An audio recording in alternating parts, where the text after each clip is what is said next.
good morning, good day, wherever you are around the world. My name is Mark Godwin Iweajunwa, and you are welcome to News Echo, SSM News Echo, this beautiful Wednesday here in Milan, Italy. It's Wednesday morning, the 1st of November, 2023. I welcome you all wherever you are. Joining me, as usual, to give updates are my coordinators and colleagues from the different corners of the world. George Chukwu, are you there? George Chukwu from Toronto, Canada. George, good morning. You're welcome Good morning. Good morning.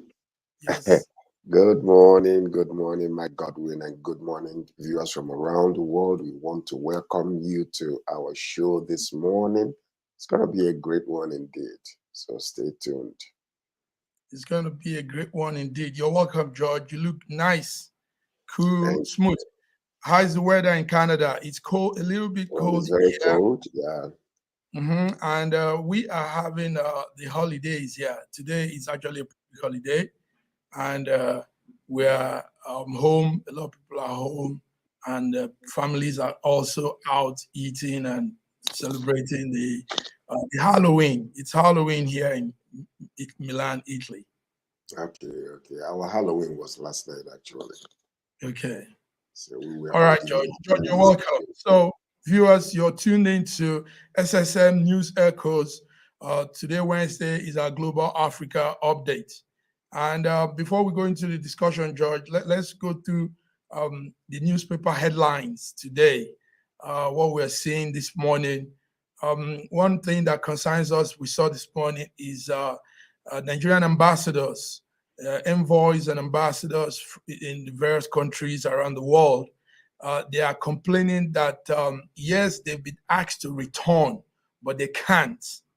They can't because they are stranded and funds have not been sent to them to do the return. So some of them said they've packed their boxes, they packed everything ahead of their return, but the money that is supposed to come from the Foreign Affairs Ministry has not been sent to them. So they are stuck, and that is what we are hearing from the ambassadors, the envoys in different countries saying a lot of them can't come yet because funds have not been remitted to them to make the journey back home. Also in the news this morning, we had not too nice thing. Bandits kills one and abducts 25 people in southern Kaduna State, the north of Nigeria. Bandit killed a farmer, injured two, and took away many people in the Agunu ward. That's Kauchi local government area of Kaduna. So bandits are still raging, and people's lives are still in danger. It's terrible. Also, in the news this morning, we had that the court has given our former CBN governor, Godwin Emefiele, January 25th next year to appear over a $53 million debt. A $53 million debt surrounding Godwin Emefiele has to be explained. So that's January 25th next year. He'll be in court to defend that. Also in the news this morning, we hear that there is actually a court case that has been on for a long time now, over 3 years now, and that is the All Progressive Grand Alliance, APGA, a party in Imo State in Nigeria, has appealed against the governor of the state of Imo. And it says that the years Hope Uzodinma spent in office, they are seeking to invalidate those years. That means Hope Uzodinma's tenure in office was not constitutional. That's what they are saying.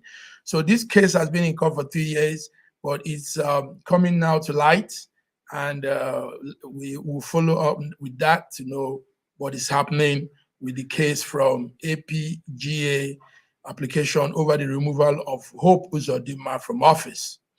Finally, in the news this morning, one of the news we're following is the PDP governors of Nigeria, People Democratic Party, the governors forum are having a closed door meeting on different issues that borders on them. We know one of the major issue, as you all can guess, is the issue of the rift, the face off between River State Governor and River State Governor and FTC Minister Wike. So, and we're going to come into that also to talk about it. Also joining us, hopefully, to talk about that one will be on ground coordinator in River State, James Tobin. James Tobin will be joining us live, direct from River State, Port Harcourt, River State. In fact, he'll be right there in the front of the lawmakers' chamber, the government seat, and he'll be giving us the updates. I hope James is ready to do that. George, before James comes in, before we go into discussion, what's your views on these headlines? What are you seeing? Well, first and foremost, before we start discussing Wike and Fabaru, the governor, the current governor of River State, and then the past governor, let's talk about Emefiele, because his case is very, very important. The man's constitutional rights has been abused, violated, and he's been held in custody for many, many years, many months, I meant to say. Now, part of the problem we have with stuff like that is because when you are on seat, when you are doing your job, you start seeing a whole lot of the arms of government come to you to ask for favor, and even the president can mandate the sitting governor of central bank to do some things. Now, I did send you something yesterday regarding the current situation that is going on regarding our what's his name again? Dangote, the oil. Dangote. And Dangote, who took $3 billion and was only able to, has only been able to pay a difference of 1 billion in naira equivalents, and the rest of them are still sitting. And he's been fighting to meet up with the current president to discuss that issue. Now, if it was under Buhari, that would have been a phone call away. He would have called immediately and will have Emefiele to just, step aside and leave that case alone. But it seems like, the chicken is coming home to roost. And I hope that the president will follow this thing, because we have lost so much money, through, favors that are being done for the arms of the government. Immediately the government changes, all those money are written off. And that's exactly what is happening. And let me tell you something. I'm alleging this. I'm not saying this is it, because I'm not saying that Emefiele is innocent. But what I'm saying is that his constitutional rights are being stifled, is being violated. And I believe that this 1 billion that they're talking about, they put on his head, might have something to do with the money that was given to Dangote. Dangote, out of his own mouth, allegedly said that without Emefiele, that his refinery will not be standing. Somebody overheard him saying that. So all these things are happening in our country.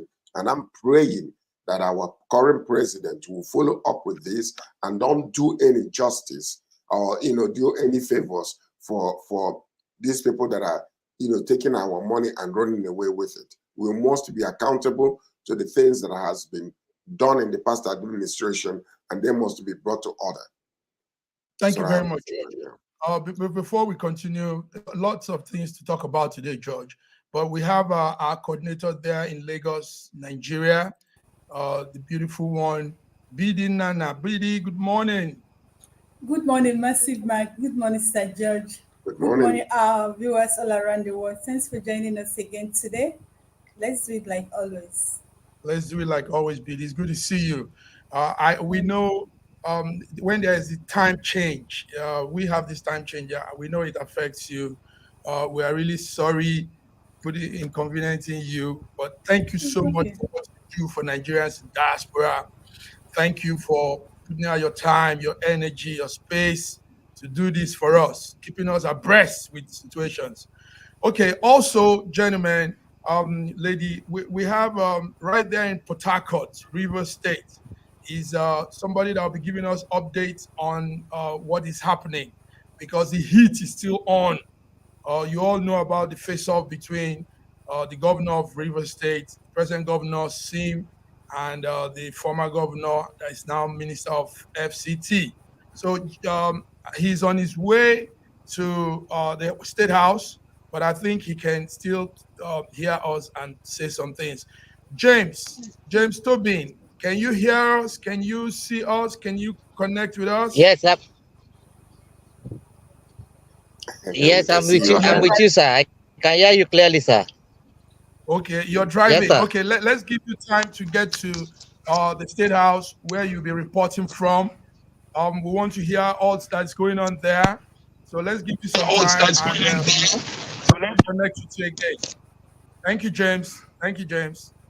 All right. BD, George, also on that news, I want to bring this back to you. On the news headline we were running is this bandits killing. BD, the bandits are raging hard again. The bandits are destroying lives, kidnapping people.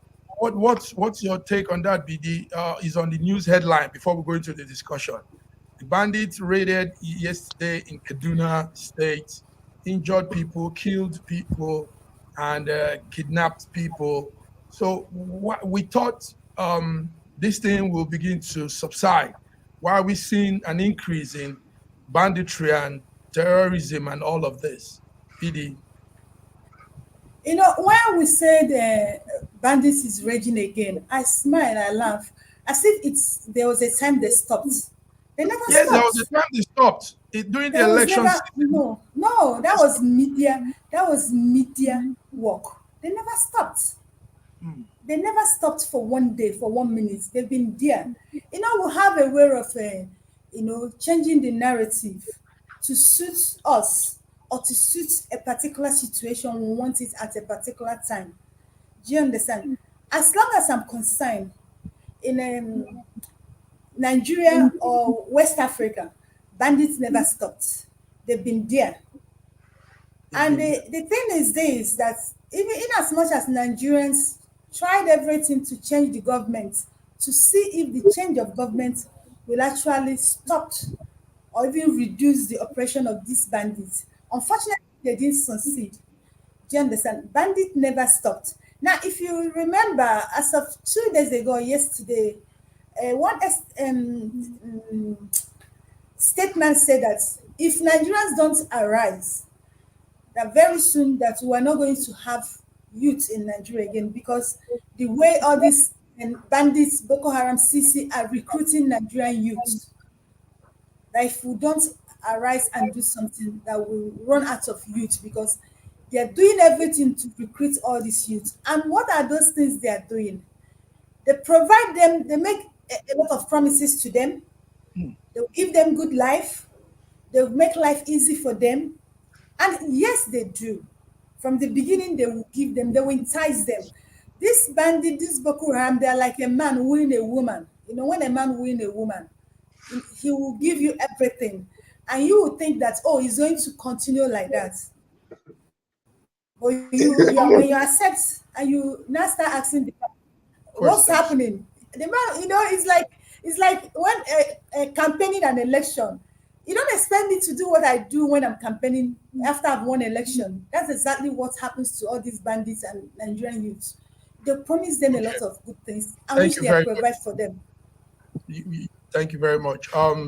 Gentlemen, let's get into the main discussion. We would have gone on a short break, but time and also a little bit of technical thing might just drop in if we do that. So we'll go straight into the discussion. James I hope James is getting close. James is going to give us the update there. Okay, gentlemen.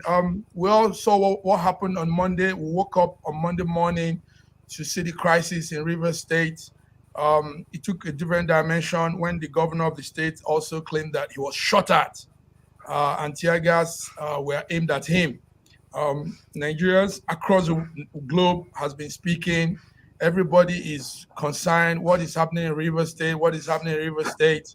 As of yesterday, anyway, the INEC select president said he intervened. He came in and made some dialogue with both of them. As of yesterday, also, the two party concerned, the governor of the state and the former governor of the state, had a meeting, and even though it was a closed meeting, but they seemed cheerful. They exchanged pleasantries, and they looked like they were reconciling. But this morning, we're still on this whole thing. So before we come in, George, before we come in, BD, let's hear from James. James has been making a lot of updates for us right there in Port Harcourt, in front of the State House. James, are you there now? Can we hear you? Yes, good morning, sir. I'm here. I'm very much in front of the government house, River State. Okay. Yes. So James, give us give us a background story of what is happening. You've been there, you've been following up, you know what is going on in the government house. So let's have a background story, then give us the updates. Okay, sir. As at 3 days ago, there was a chaos in River State, where the House of Assembly make a purported impeachment to the present sitting governor. And I think before 2 days ago, that was 3 days ago night, the assembly complex, the hall for their sitting was burned down. And the next morning, the governor tried to go there to see teams for himself. He was being chased away by the Nigerian police with tear gas and water. I think the one of the tear gas that was thrown at the governor directly went ahead to wound or cut the assembly member representing Obongoro constituency in the presence of Honorable Adolfo Sorubie, who have that injury while trying to defend the governor from the tear gas play being portrayed by the Nigerian police. But as at day before yesterday and today and yesterday, the place was rowdy. Enough protests has been going on.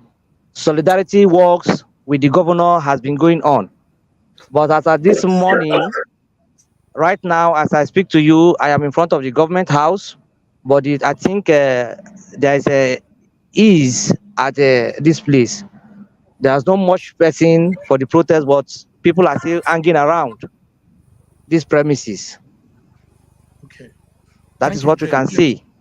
That's what we can see. James, my colleagues will be putting questions to you, so please be there. But at the point, if you can walk around and show us how it's like the view of the State House, it will be nice.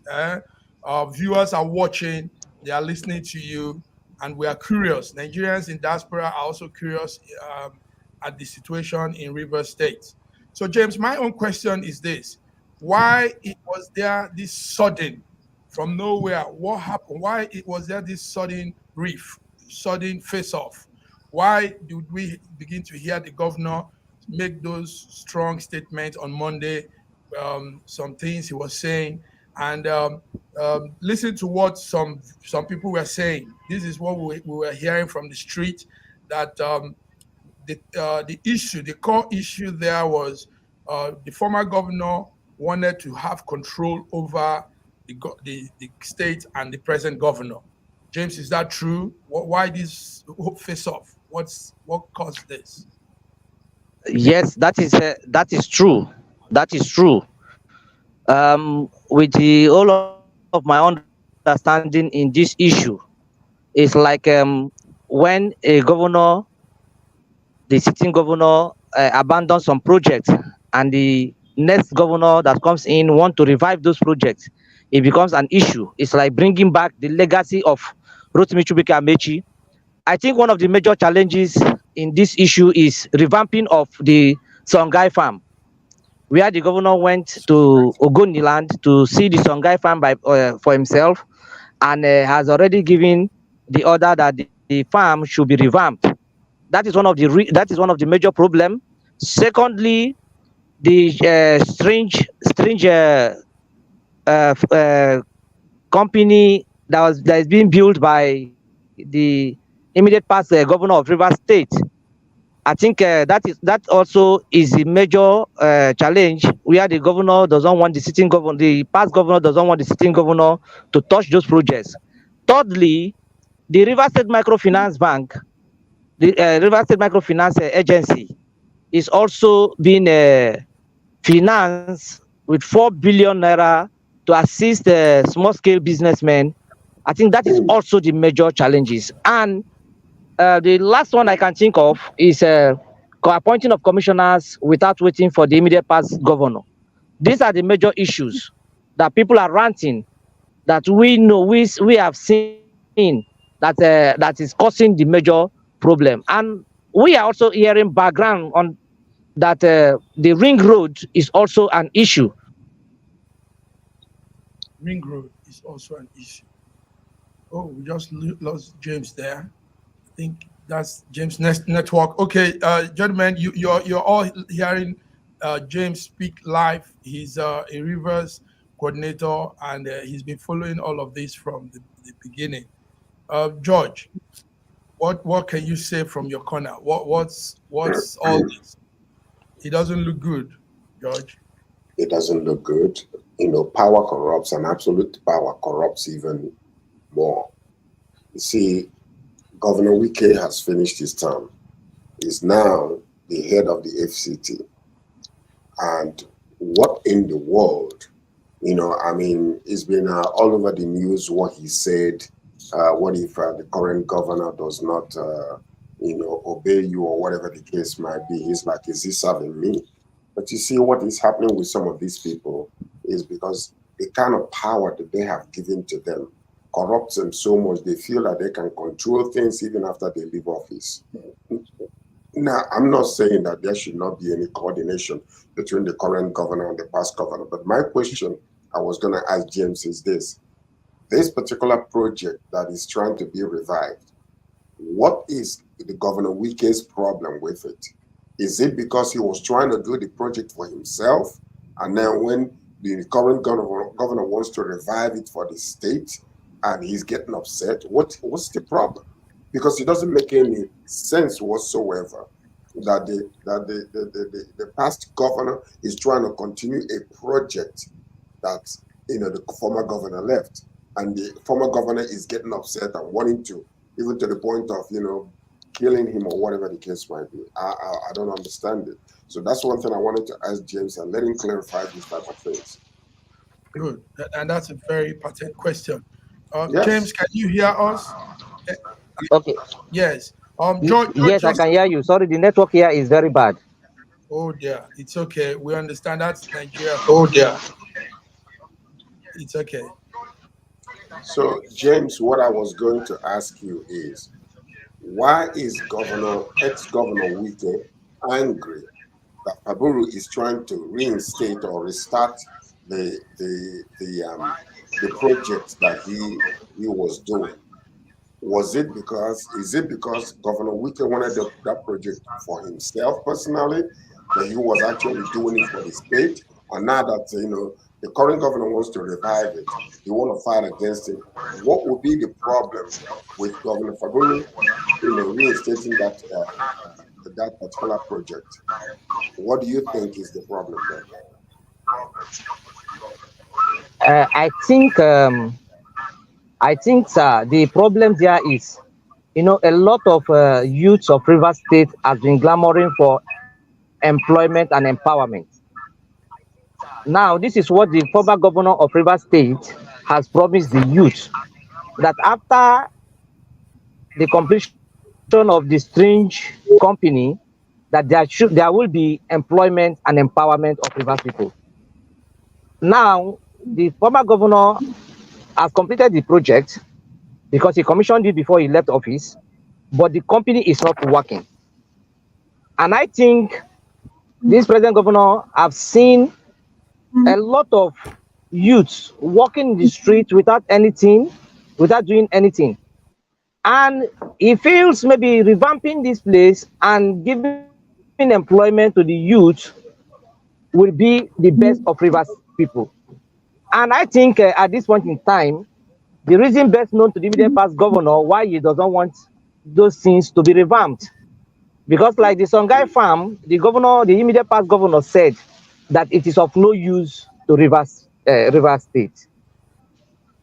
So if the present governor is revamping this project, I think it's going to give employment to Rivers youth, a lot of Rivers youth, thousands of Rivers youth, and it's going to reduce youth rativeness in the state. So I believe he wants to do more than me while I was in office. It's just the challenge they are having there. BD. So that might be an envy thing. It might not be. Are you saying that it is not because he wanted to control that particular project, even after he left office, that that project will eventually become his own project rather than the state's project? But he doesn't want this guy to come revamp what he started and get the credit of giving more employment to the youth. Is that what you're saying? That is what I'm saying exactly, sir. Very good. Okay, BD, what do you have for James on this whole situation? What I have for James is that I want to say something first before I ask James' question. One thing you people should remember is that Wike ruled River State like an emperor, like a general, and nobody confronted him. He made sure he was everywhere during his time. Now, the funny about it is this: the same thing Wike is accusing Fubara is what he did. This problem is not only about the present government, but it's because, like James said, Wike hates it to bring Amechi into the corridor of power. Bringing back that farm means making Amechi relevant. And Wike wants to remain relevant, even as FCT minister. Remember, Wike and Amechi, they are from the same ethnicity, Ikwere. And what started their problem was when Amechi defected to, they used to be in the same party, PDP, defected to PDP to support President Buhari. And Wike was supporting President Goodluck Jonathan re-election. That was where their problem started. Remember, two of them used to be very close friends. Now Wike is gone. All what he did in River State, he worked, and that was what covered a lot of atrocities he committed in River State because he was working. People were not actually looking at his best side. Now he has left. He still wants to remain relevant in River State. Wike is even asking for 25 allocation of River State. This is not secret. Now, my question to James is this. We all know what is playing out in River State. Like, Wike works with Tinubu now. The thing is that if you watch Nigerian politics, everybody wants to toe the line of Tinubu. Tinubu control the West. And what I actually tell people, every time you want to do something, consider your people, the kind of people you want to lead. Adefolalu tried it in Edo. He failed because you know why?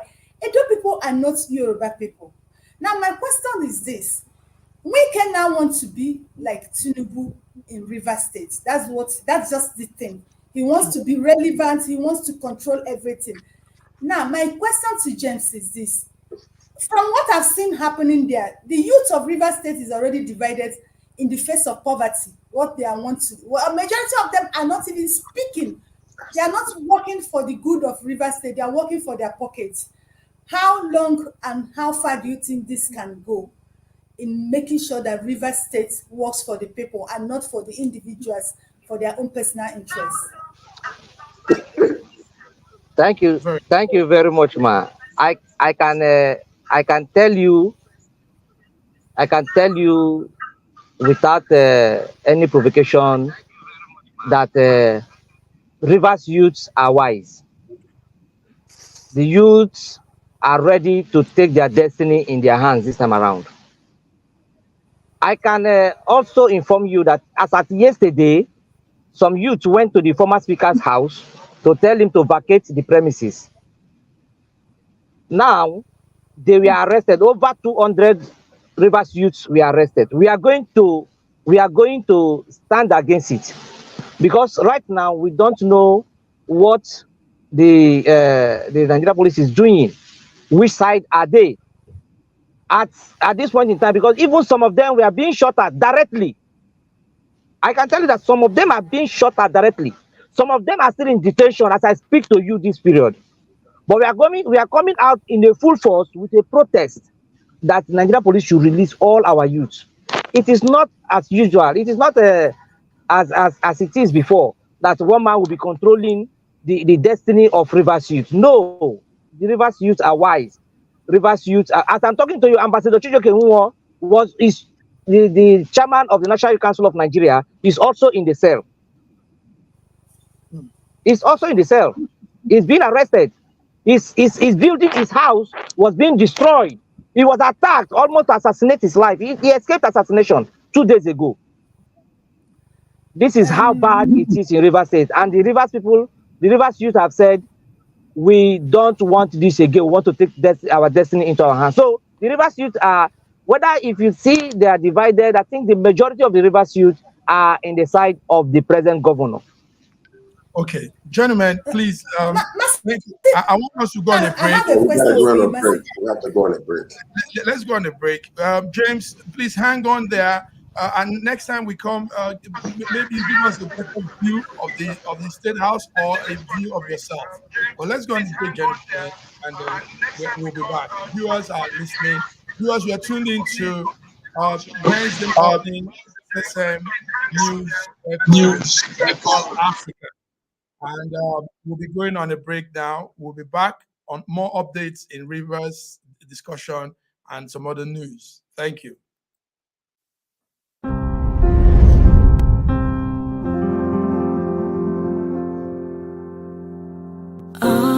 Arise, oh, compatriots, Nigeria's call, obey, to serve our fatherland with love and strength and faith.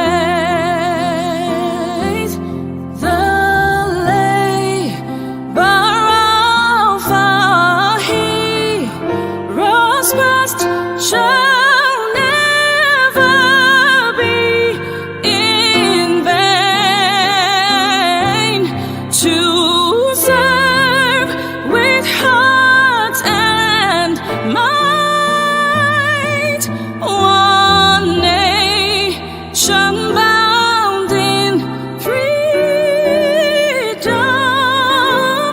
peace and unity.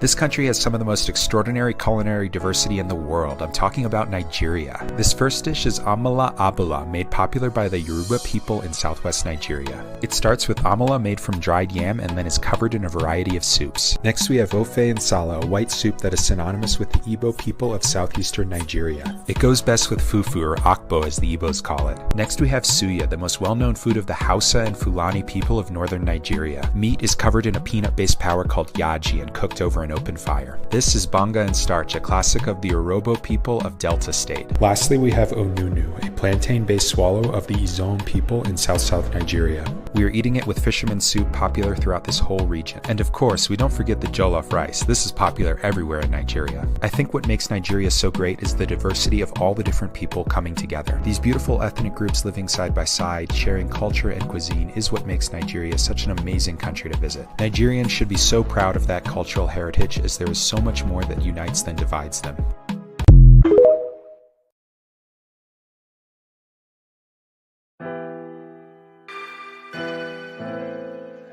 Schengen Story magazine is an African international bi-monthly magazine based in Milan, Italy, and founded in 2016. The publication focuses on personalities, fashion, style, entrepreneurship, and culture for Africans.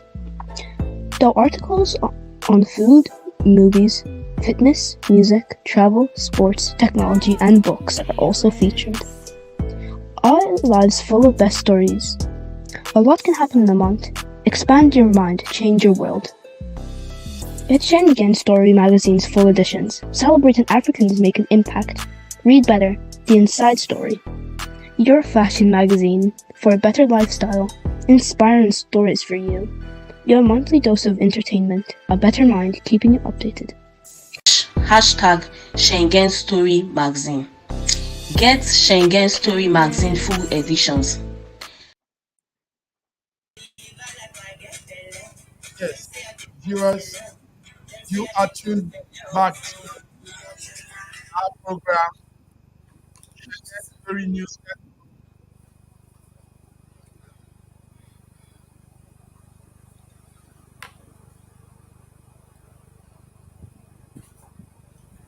I hope you can hear me. George, can you Yeah, hear me? a little bit. Sorry for that.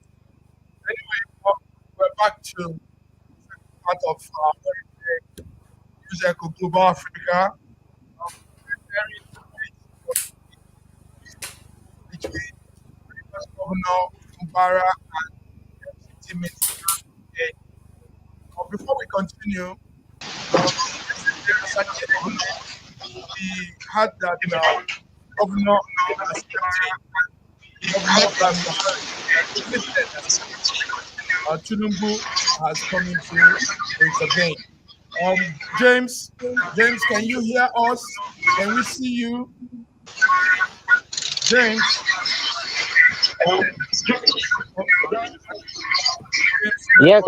Yes, I'm with you, sir. Good. So, Yes, I'm with you, sir. I'm very much with you, sir. with the president now stepping in, will this whole thing will it be settled? President Tinubu stepping in to intervene between the governor and the minister. Do you think this will settle the debate between the governor and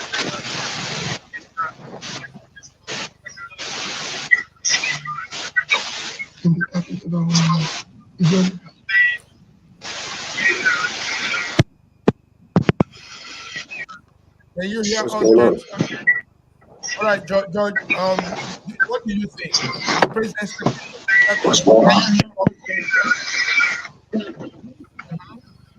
Go ahead, George. I believe that even your own volume is a little shaky. Yes. I think the president's intervention is very welcomed. He's the executive president, and both of these individuals, as much as they might both come from the same area, under his supposed jurisdiction, and if they start quarreling with one another, that means that it's not going to make him look good.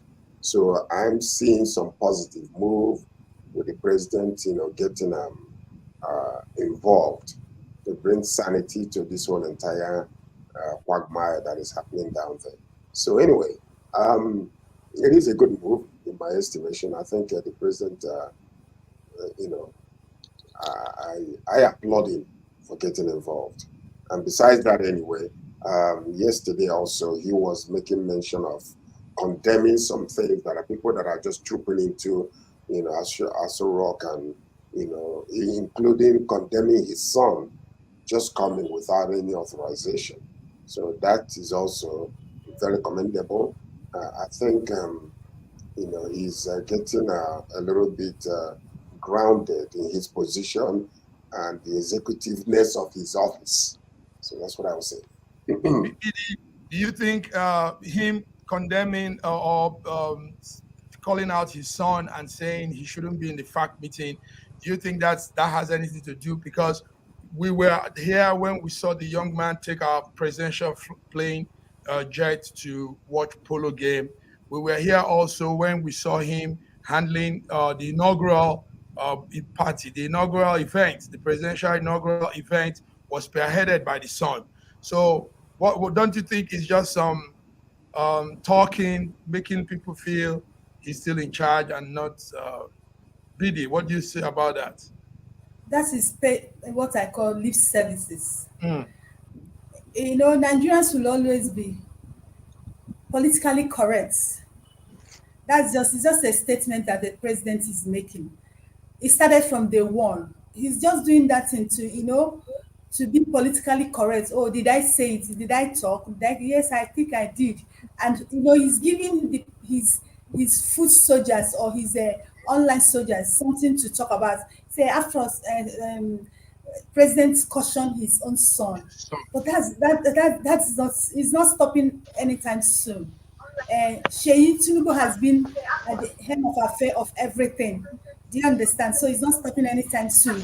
Now, coming to to River State, that president getting interviewed. One thing you people should understand is this: before Bola Ahmed Tinubu become the president of Nigeria, he has been a politician and he's a good politician. Let me tell you people that this fight is in a bit of they want Wike to hand over Rivers to the APC. That's just what this is all about. They want to take over River State. APC wants to take over River State. And you should understand that President Tinubu is the president of Federal Republic of Nigeria. He's no longer the president of APC, PDP. That's how it's supposed to be. So he will always make a statement. But you should understand, on the tone of his statement, he will be protecting his party, APC. So it's up to the people of River State if they want to join APC, because that's what all this thing is all about. APC wow. wants to take over River State. Thank you, BD. BD is always coming very, very with force. James is not here to respond to what you've said. We hope James' network will peak. But let's go on to some other news happening around. Yesterday, not too far away from me here, we border with France, with Paris. So there's just some few kilometers from where I am is the border town with Paris. Now, the police shot and wounded a woman wearing hijab, the veil, and she was behaving in a very strange way in a metro line somewhere in France, and they had to take her down. So this happened yesterday in France, and it caused some commotion because it was walk time, people moving when the whole town is on the move. Also, I want BD to give us update on this. A 14-year-old girl that killed her the FUTA Minna lecturer. A 14-year-old girl connived with two other people and killed her. I think the woman is supposed to be her madam she works for. BD, do you have any update on that? You can help us with that if you have anything. George, also I want us to look into the our young man Victor Osimhen coming 8th in the world football list. George, did you follow that? Did you follow that story? No, I just glanced at it. I didn't get the complete details of that particular news, but I wanted to respond to what we're talking about, President Tinubu cautioning his son.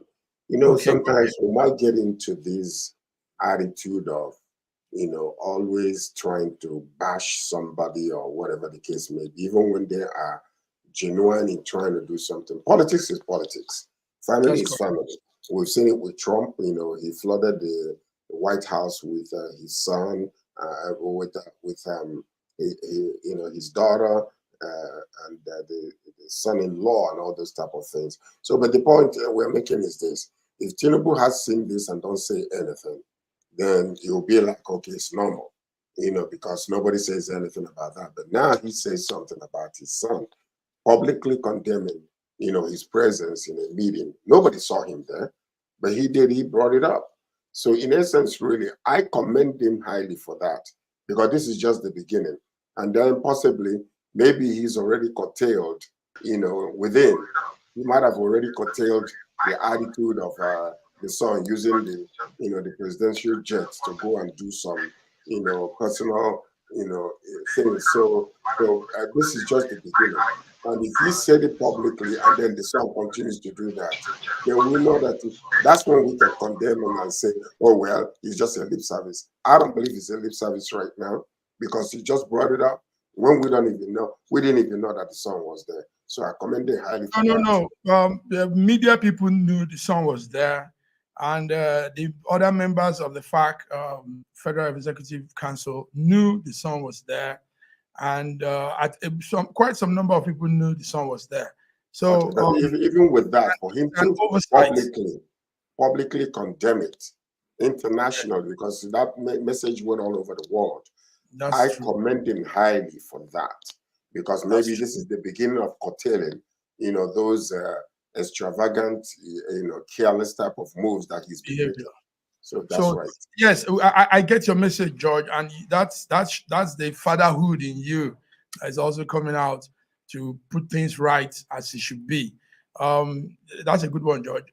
James, we hope your network will be stable, so you can give us a summary of a concluding part of this whole Rivers thing. And take note that we will need you to be giving up because it has to follow through.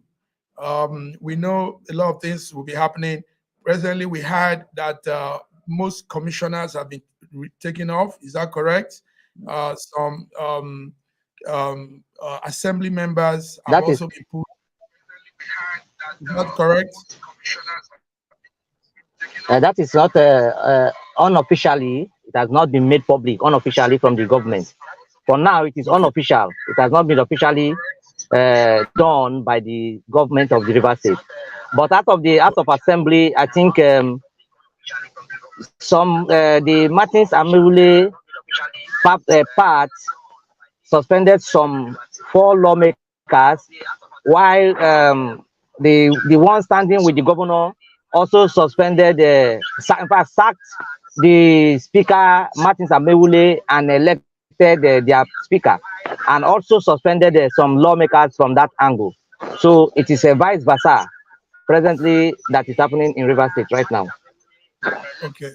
So, James, can you tell us from your own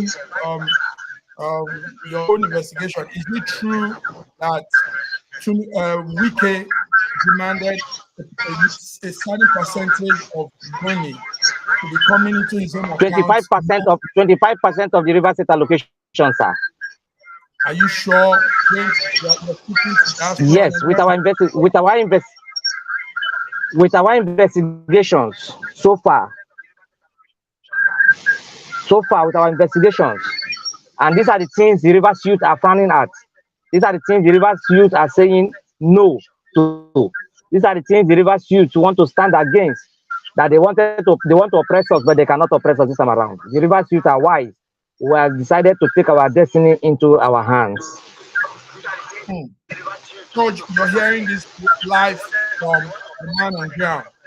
So with that report, it means that godfatherism and political maneuvering and all these ills in politics is strongly going on in Nigeria, and now in Rivers is bringing it to light. George, is that not true? That means Wike is running a more like a mob. This is how the mob arrangement, the cartel of mobs, this is how they operate. Is that not what we're seeing in Rivers? Well, you know what happened in the last election is almost the same thing. Like I said before, when the president came out and was saying in Milacon, it was a deal that was made with the former president.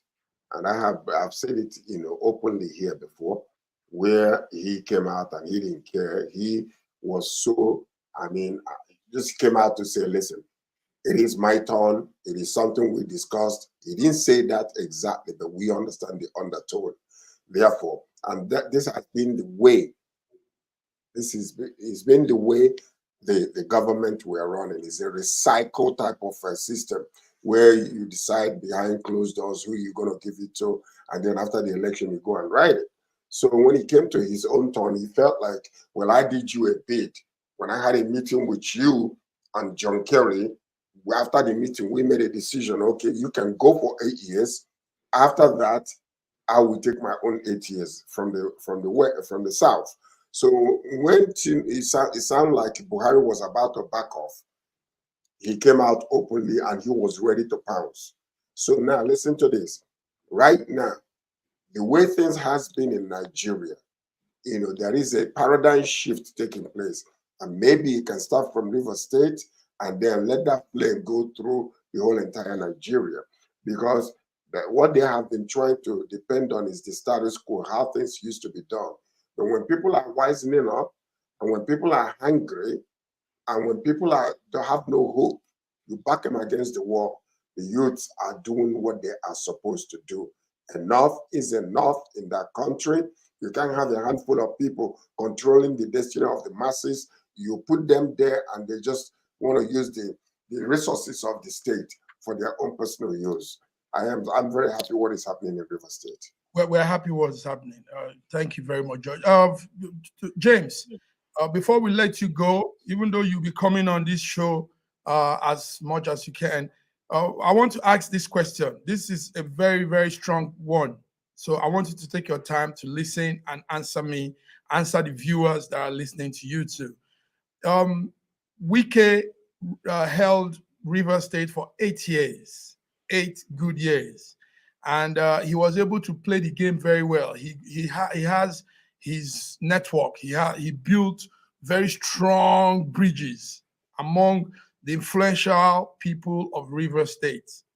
Now, can this young man seem that just came to the limelight, that has not been much around? I think he was your commissioner for budget and finance or something. Can this young man really pull off this part he's going through? Can he, having it in mind that Wike is really, we saw what he did during the presidential primary election. We know what he's been doing in Rivers. We see how he dominates everywhere. He shows his bragado everywhere he goes. Now, can Sim face off with Wike? Can Sim get away with the decisions he's going to be making? Can he get away with being dependent on himself and not waiting for anybody? Can this work? James, tell us honestly. Don't say because you're a young man and probably you're also on this other side. Can this thing work? Can you guys pull it up? Having it in mind that Wike is also in Abuja. Wike is a strong alliance with APC. Wike has track record of politicking. Go ahead, James.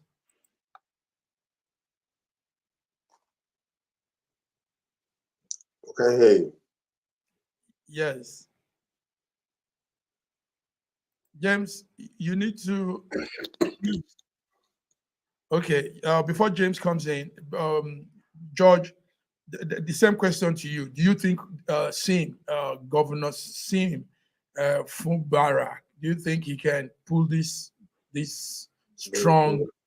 The thing is this. Yes. We go to Abia State, we'll see what the governor is doing.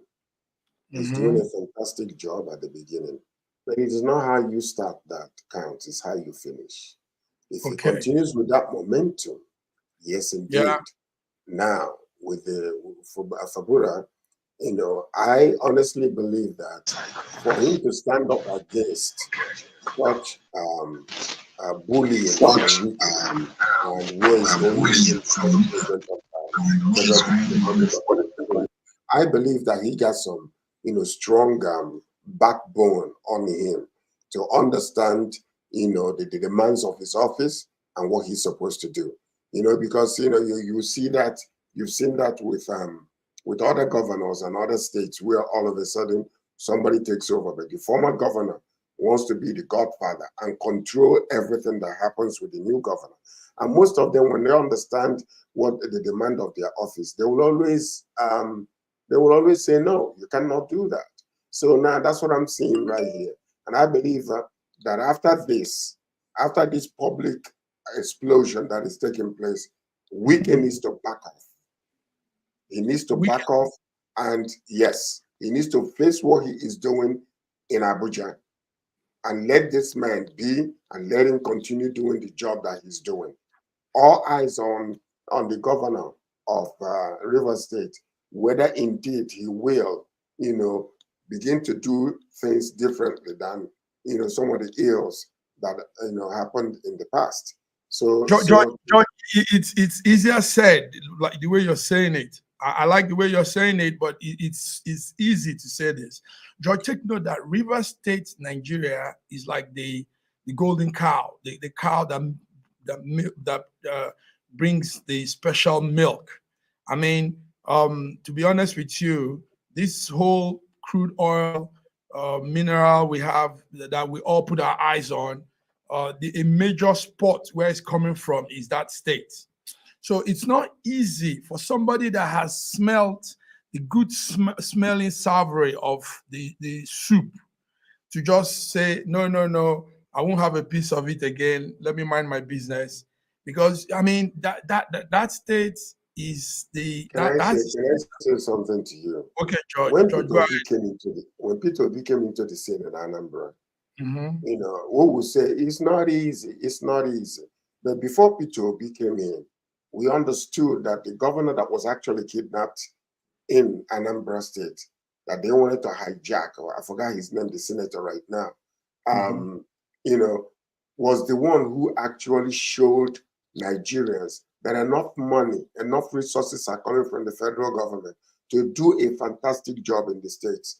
When Peter Obi at the right time came, he did such a marvelous job, even to the point where what you're saying right now, the deputy governor, basically worked with everybody else to impeach him and remove him from office and clear the account.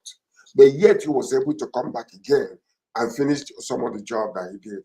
Even with the current governor not denying that some of the investment that Peter Obi made, that was just maturing last year, that is not. But we know that it is true. So it is doable.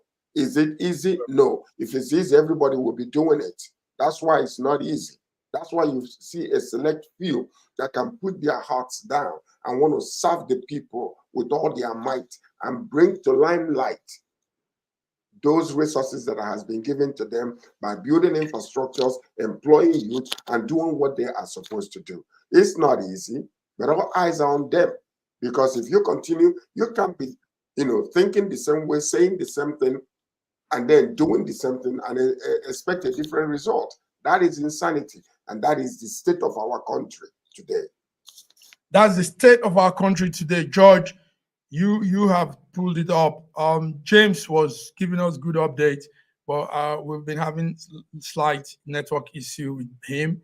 But James is there for us. James will be giving us more updates on the rift between Governor Sim of Rivers State and FCT Minister Wike. So viewers, people around the world, thank you for tuning in. Wednesday, SSM Global Africa Updates. I've been here with George. BD was here earlier on, but I think we missed that too. Sometimes network could be an issue, but we've done great. We've done pretty well. George, thank you. Thank you. So, George, put your eyes on that corner, your corner, and let's have the Friday update also. The Friday is more on the global news. So, viewers, thank you for tuning in. My name is Godwin Wejua. Meanwhile, take note that our big brother, Dr. Shegun, the one that does this, is on a small leave, and but he's with us and he's always following up too. George, thank you, and see you next week. God bless you, sir. Bye-bye. Yes.